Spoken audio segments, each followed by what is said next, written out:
This episode of The Bill and Callie Show is brought to you by...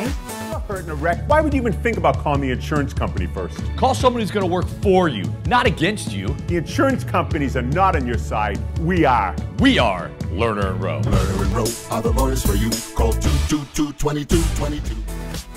The Bill and Kelly Show is recorded at Studio A at Executive Suite Squared in beautiful Hammond, Indiana. Now, here's Bill and Kelly. Hi, everybody, and welcome to our show. Today we have Becky Alvarez, who's the Operations Manager, and Becca Emerson, Direct Services Coordinator for Fairhaven Rape Crisis Center. We are so excited to have you. I've been waiting and waiting to get you guys on. So tell us all about Fairhaven, what you guys do, who you help, how people can get in touch with you, all that good stuff. Okay. We are Fairhaven Lake County's Rape Crisis Center. We are the only standalone rape crisis center in the state. We, our focus is only on sexual assault. So we will go to the hospitals. We respond to all 9 in Lake County, 24 hours a day, 7 days a week. We will be there with the survivor as long as they want us to be for their kit. We accompany with them to their interviews with the detectives at the police stations, with the prosecutor's office if that's where the case goes. We offer our 24-hour rape crisis line, which anybody can call 24 hours a day, 7 days a week if they just need some grounding, if they're just having a rough time. And then in office, we have our individual sessions and group sessions with any of our advocates. We have a group session almost every day of the week right now. And then we're just there for support. We don't have any counselors, but we do a lot of our advocates in the office are survivors themselves. So we do a lot of peer-to-peer advocacy of, hey, I've kind of walked this path before, and I want to walk this with you to help alleviate that burden of just bad feelings. Or feeling alone. Yes. And it works. Yes. Well, I was going to say the major reason why I'm so happy that you guys are on and giving this information out is because a long time ago, I was a victim. And I use that word in quotes because I'm not a victim. I'm a survivor. Absolutely. But I was abducted and raped. I was young. It was quite a while ago. I would have been so thrilled to know that there was somebody out there who would advocate for me, who would be there to hold my hand and walk me through and make sure that I knew what I was doing and that I didn't feel alone. Absolutely. Because that's absolutely how I felt. And that's why I ended up dropping the charges, because I was a single mom. Every time I would go to court, they had fancy schmancy lawyers. I didn't. Right. And every time I'd go, I'd have to take time off work. My kids would have to go to daycare that I couldn't afford to pay for if it wasn't a day I was working. And then I'd show up there, I'd have all these emotions and everything, and they'd get a stay. Oh, okay, we're gonna reset the time again and everything. And I had to keep doing that. And it was killing me inside, and I didn't have anybody there to tell me what to expect or to say, it's okay, you're okay. And that's I love why what you guys do. The service you guys provide, It's just so the support important. and working with the prosecutor's office to be there to let the prosecutor know we'll be there to help them out, but we need to get the bad guy. We need to take care of the bad guy, and you're there to support them. So, and there's reassurance. Just knowing you're not alone. You know, if you is guys so existed important. when Kelly had her rape, it just, maybe it would have been different. And that's something that we. And that's what just put in what we do a little bit. I mean, they didn't even tell me about that. Yeah. I mean, it was just like, okay, and this is how you're going. I mean, the police were nice enough to tell me, this is how you're going to get treated. That it's your fault because you're a single mom and your kids were gone that weekend and blah, blah, blah. Yeah. And this is where, a lot of people wonder why we are so heavily supportive of non-for-profits. And one of the things that a lot of people don't realize about Kelly and myself, we could have used the services. Myself Well, the thing is, I think almost anybody can abuse some of the services that are out there, and people need to know about them. For us, it gets personal. It just isn't personal. Yeah, it's just not as, we're an outreach. For us, everyone we have on, we either view or could have very easily used their services. And but I just hearing what you guys do is just reassuring, and know that you work with Frank Marvan's office, and he's very supportive of what you guys do, and that is needed because I tell you that nowadays the way prosecution it works and defense attorneys, it puts a person through an awful lot. And that you have a facility where you can have group sessions, and again talk about, when you talk with someone else that's gone through that, it's a changer. It's a complete game changer. And to know that there's an advocate out there who will show up at the hospital while you're going through all of that, and let you know that you're not alone. Right. So and I important. think every single outreach event that I have been to, there has been at least one person who says, I wish you were around 20 years ago. Definitely. And so that's one of the things that we try really hard is to get our name out there and make sure that people know. I mean, everything that we do is free to our survivors. We're almost 100% grant funded. We've got some community support and stuff. But for the most part, it's all grants. So we don't charge anything for anybody to come in. And it's really important. Also, if you want to touch on like the immunity that we have and everything. So. Absolutely. So in the state of Indiana, our legislation is in place so that if a survivor is working with an advocate from a domestic violence shelter or a rape crisis center, our communication is privileged, which means that, in that hospital room, when that survivor is going over, I shouldn't have done this, or I should have done this. If I wouldn't have done this, this wouldn't have happened, and those types of things. They're able to say that to us, and it's not going to go any further. I know that the only reason why this person was sexually assaulted is because they came in contact with a rapist. But in that moment, that survivor is going over everything in their brain. Yeah. And unfortunately, if somebody who can be subpoenaed, who can testify, hears that, and then the defense attorney finds out and they spin it and they're like, well, you said it was your fault. Yeah.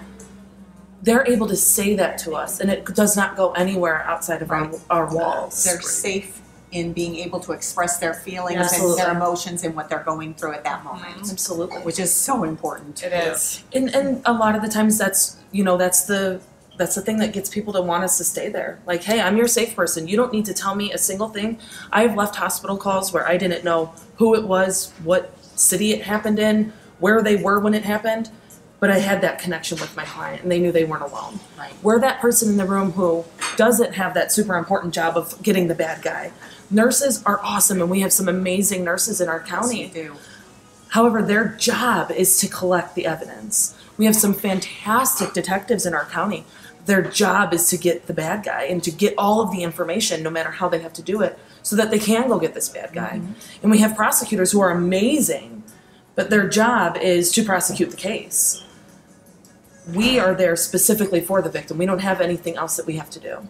So we can take those hours sometimes to just let them process through. And that is super important, because by doing that, we're helping law enforcement, we're helping those nurses, we're helping those prosecutors get the best information they can. Absolutely. Because there's somebody in there dealing with all of those emotions that, when I have a job to do, I don't want to deal with emotions. I have this job I have to get done in front of me. Let us deal with the emotions. Yeah. And that's why we're there. Exactly. That's so beautiful. You guys, I can't even. One thing that is happening in our society that absolutely irks me is this whole thing with victim shaming. It just doesn't come from the defendant. It comes from other people, and I just don't get that. People say, well, the famous line, they probably deserve. No one deserves that type of treatment. Absolutely no one. And it just. But again, your services are there to help them if they are going through that. You're there to say it's okay. The media, it gets involved from the media standpoint, and that's something.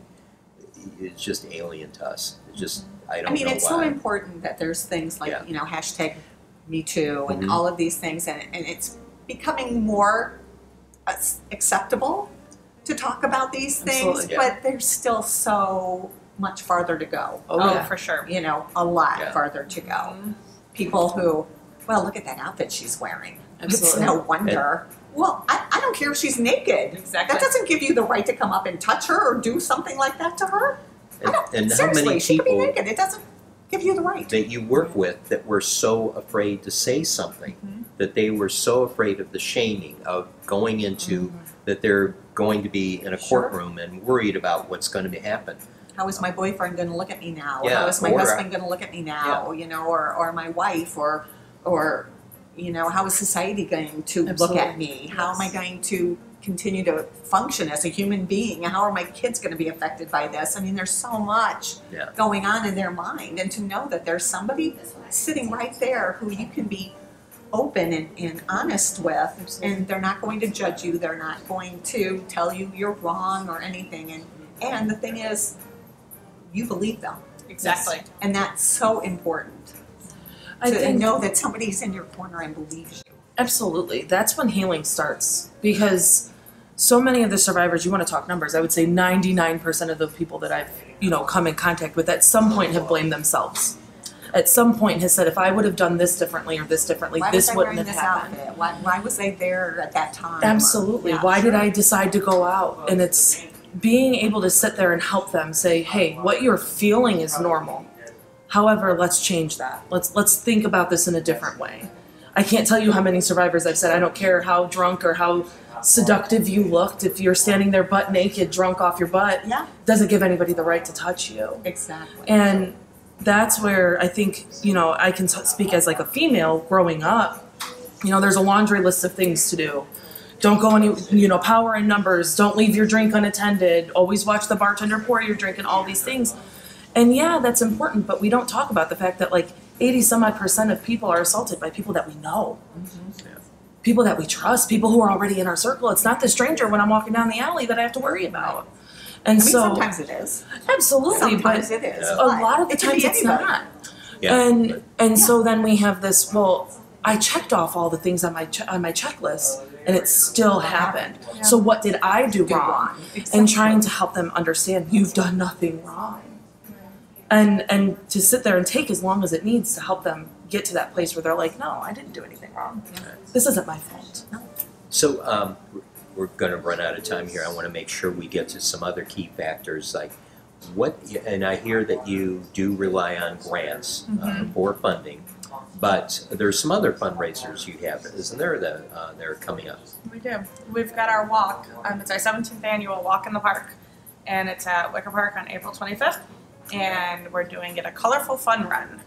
And Becca's actually the chair of that one. Very excited. We've done the Walk in the Park at Wicker Park this will be our 17th year.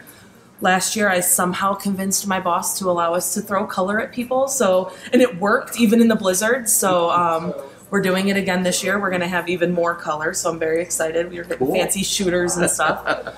The event starts registration at 9:30. It usually goes till between 1 and 2. It's just an awesome event where we'll have raffle baskets and food and an opportunity for our community to come together and raise awareness.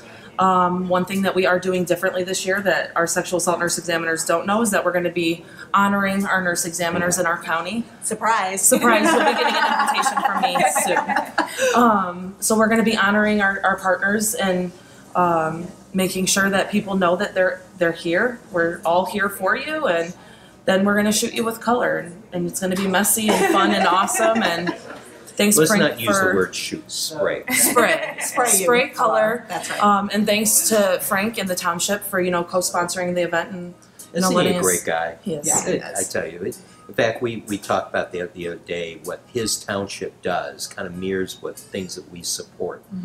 Veterans, domestic violence, rape. People are just out they're out of luck, and he's there to support them. So this is another instance where the township provides support that in a much needed area. Absolutely. So for the walk, we're looking for corporate sponsors. We are looking for people to donate raffle baskets or even items. We'll put baskets together if people want to send us items. And that's great. And they can go to your website or Facebook page, correct. and there's an area that they can contact. Absolutely. Yep. You can also just call the office and ask for me. I can get them connected to the people that they need to be connected with. But yeah, our raffle baskets usually are a big deal there, and we're looking for any type of items that we can create, baskets out of. Right. And so registration's at 9:30. Do people have to pay a certain amont to be in No. it? No. It's a just completely free event. Show up and, okay, that's what I was. There is an opportunity if you were interested in fundraising, also on our website, where you can do some personal fundraising for our organization. Right. But this is 100% a community event. I love So that. just all about awareness and bringing the community together to get sprayed with color. Spray with color and have fun. Absolutely. I love it. Yeah, that's what I was great. going to say. It's not a fundraiser. It's during Sexual Assault Awareness Month. So the whole month we'll be doing different things on our Facebook page of just honoring survivors, making awareness. It is happening in our area. It is happening in your area.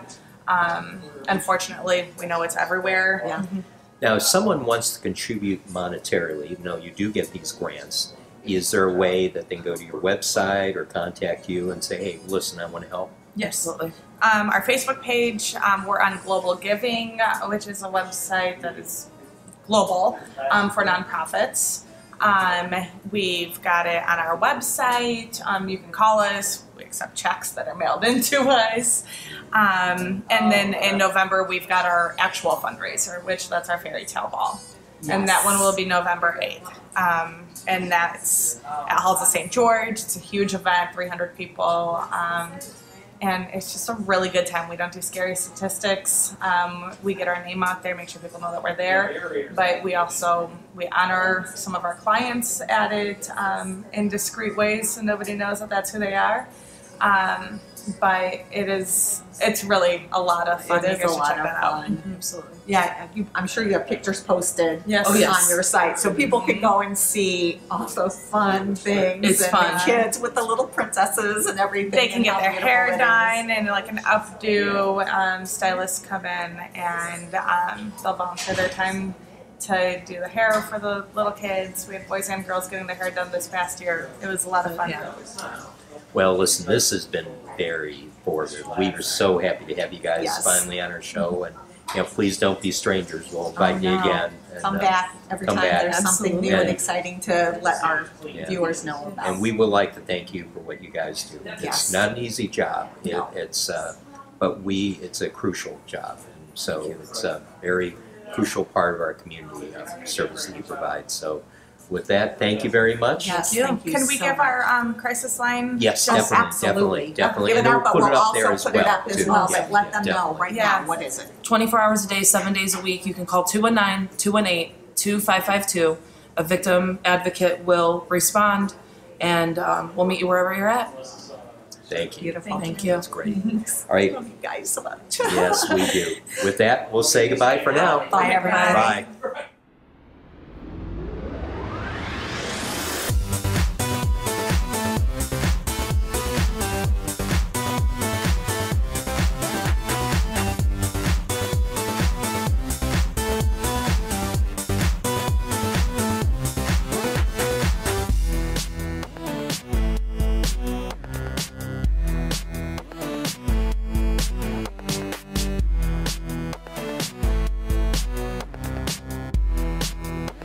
This episode of The Bill and Callie Show is brought to you by You're hurt in a wreck. Why would you even think about calling the insurance company first? Call someone who's going to work for you, not against you. The insurance companies are not on your side. We are. We are Lerner and Rowe. Lerner and Rowe are the lawyers for you. Call 222-2222.